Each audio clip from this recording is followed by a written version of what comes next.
But how was it then working with the legend of Al Green? Oh wow. See, those it's so easy, It's like we did the he already had the song, Mr. Green, Reverend Green, and we just kind of came in and did our thing. But it was so easy to follow because you're following the Ah, singer. So we didn't have to really produce vocally or anything. He was just Reverend Al Green, you know, and then we did our thing, and then I'll Be Sure came and did his backgrounds and brought it to mm, life. And they were like, even Reverend Green was like, "Wow, that's different. That's I never heard myself like that." And just magical record. It's again, he's definitely an idol, and it was yeah. definitely a lot of respect for him. Yes, But what did you do any work with Rod Stewart? we did Benny Medina. Um, the label head at Warner's. He wanted to try something, and he gave us the record to remix to see Okay. if we, because it was straight rock, what he had, what Mr. Stewart had, Yeah. straight rock. And he said, "What can you young boys do?" And we just flipped it a little bit and had some fun with it. And definitely got some radio play back in the day. And I got Mr. Stewart's album hanging on my wall. It was a platinum album, Wow. and just I didn't get to work with him personally, Directly. Yeah. but just to say that I have some work with Mr. Rod Stewart is amazing. And I Yes, and I guess he was looking at the success of Jane Child with Teddy and just thought, let's just see if we can get more of that kind of yes, stuff. yes. Okay. Right. It, Okay. it was a thrill. And most of the times when myself and I'll Be Sure going to the studio, we have no idea how it's going to come out. We don't. There's no plan. You go in there and you do what you do best. And what we came out with was really good. It was really good. It was fun too. Okay. I recently interviewed well last week or so, Angie Stone, and she was part of Vertical Hold.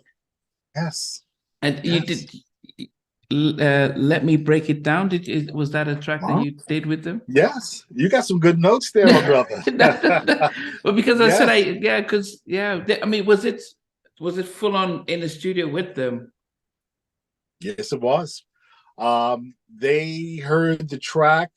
Uh, Angie and her in the group heard the track. I think Dave and Bruno and they wrote it. And they said, "Look, we wrote the song. We just got to go in the studio and record it." And You because you we stopped when you said Bruno and Dave. You guys got in the studio. yeah, we got to the studio, and I remember we had the session. And by the time I showed up, I was just a little bit late, and Angie had all the vocals down. I'm like, wait a minute, how'd you do that so fast? That's how talented she is. So that record came together very quickly, very quickly. Did Hmm. it surprise you years later when she became Angie Stone, this neo soul whole? Was I surprised? No. She's just so dope. She's so dope. I'm glad that her management, which at the time I think it was Kedar Massenberg, Yeah. um, they were able to find out her niche because she needed to be making the right records. We knew this woman was gifted and sweet. She's very sweet. So I wasn't surprised at the success. I'm just glad that someone was able to put her where she needed to be to do what she does so good. Yeah. So, Hmm. my favorite album from you guys was Sexy Verses. Hmm. Um I like right now Natalie. I mean, I just that was my well, as I said, loved the album. Um Two things. I was surprised it had an R rating, and I was very disappointed that it didn't get to blow up, which it should. So, what was the story behind Sexy Verses? Very good. After the second album, I'll Be Sure wanted to go back to the basics. Now he knew what he does best. and the mid tempos, the ballads, you know, the lush plush vocals and music. He wanted to go back to that, and we were able to focus that time. We were able to block out time where we could just do what we do best, and most of it we did, you know, together. And we thought we knew we had something that was really good. We knew this could be just as good as the first album. We knew it. And just there was a lot of restructuring, you know, with the record companies, and it just got lost. You know, it got lost with the promotion and the marketing, because both sides, you know, of the, you know, Uptown and Warner Brothers, everyone was kind of starting to do a little restructuring, and that project got lost. That, you're absolutely right. That was a special project. Yeah. That album, yeah. Why was it R-rated? Or what was there? Was there a conscious thought about, well, let's not make it R, because at that time an R-rated did seem to, you know, we had Luke and Till Live Crew. So when you see an R-rated, it's almost like, wow, I wonder why it's an R-rated. But I don't know. I mean, you know, we were raised together, so you know he wasn't using profanity. What was it that made this quote unquote a little obscene? I don't know. To this day, I don't know why it would get that. It definitely was a problem. Yeah, it definitely was a problem, because I didn't see anything that parents had to be wary of, you know, for, you know, 18 and unders to listen to. But I definitely think it definitely affected the success of that album.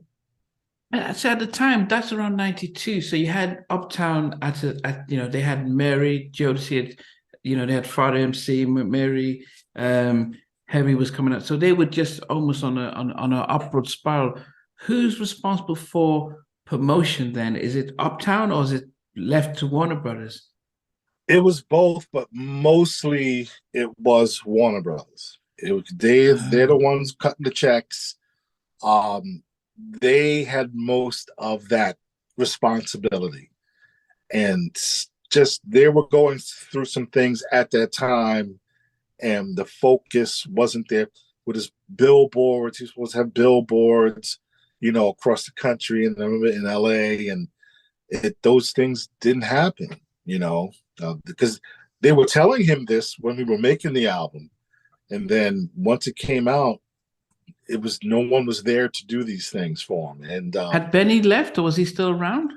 No, he was kind of almost out the door a little bit. Fresh Prince of Bel-Air was happening, so boom, you got it. So yeah, he couldn't get the, you know, and then Benny and got him in the, you know, Fresh Prince, and yeah, you know, Quincy got him in Vibe and everything. So all that was going, and then they weren't able to promote him and market him the way he expected, and the album again had to pay for that. It's not fair. For yourself then, as the producer, what is it like when the work doesn't get the exposure? How are you responding to that?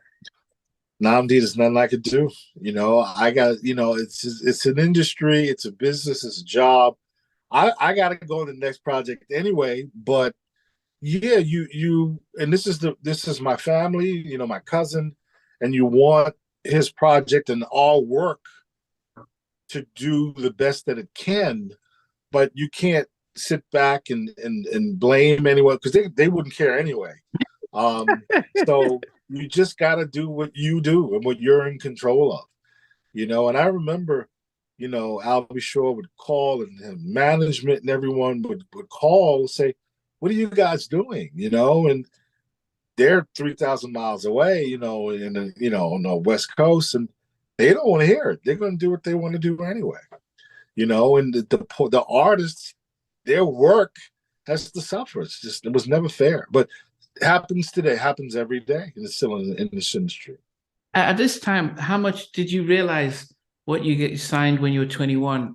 The ins and outs of the publishing and all that stuff. But by this time, were you aware of everything? And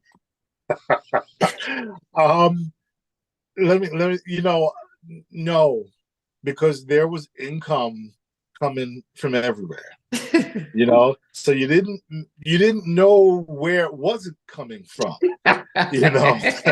so, and then, but a few years later, you're like, yeah, whatever happened to this? And it's like, you never got that. You never got this payment. You never got that. So I'm like, well, what was all that other money? That was coming from something else.